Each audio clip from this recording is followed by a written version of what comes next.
Hello friends, ये है Nokia 105। इसका प्रॉब्लम ये है कि जो चार्ज में लगाते हैं तो चार्ज नहीं ले रहा है। इसका चार्जिंग सॉकेट का प्रॉब्लम हो गया है। तो इसका हम चार्जिंग सॉकेट चेंज करेंगे। तो कैसे चेंज करते हैं आपको इस वीडियो में दिखाएंगे। और आप हमारे चैनल में नए हैं तो प्लीज़ चैनल को सब्सक्राइब कर दीजिए और बेल आइकन को दबा दीजिए ताकि आगे आने वाला वीडियो का नोटिफिकेशन सबसे पहले आप तक पहुँचे।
तो फ्रेंड्स, आप देख सकते हैं मेरा सॉकेट जो है लग चुका है और हम आपको चेक करके दिखाएंगे मेरा सॉकेट काम कर रहा है कि नहीं कर रहा है।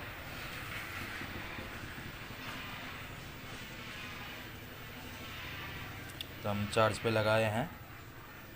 तो फ्रेंड्स देखिए, मेरा मोबाइल जो है चार्ज हो रहा है।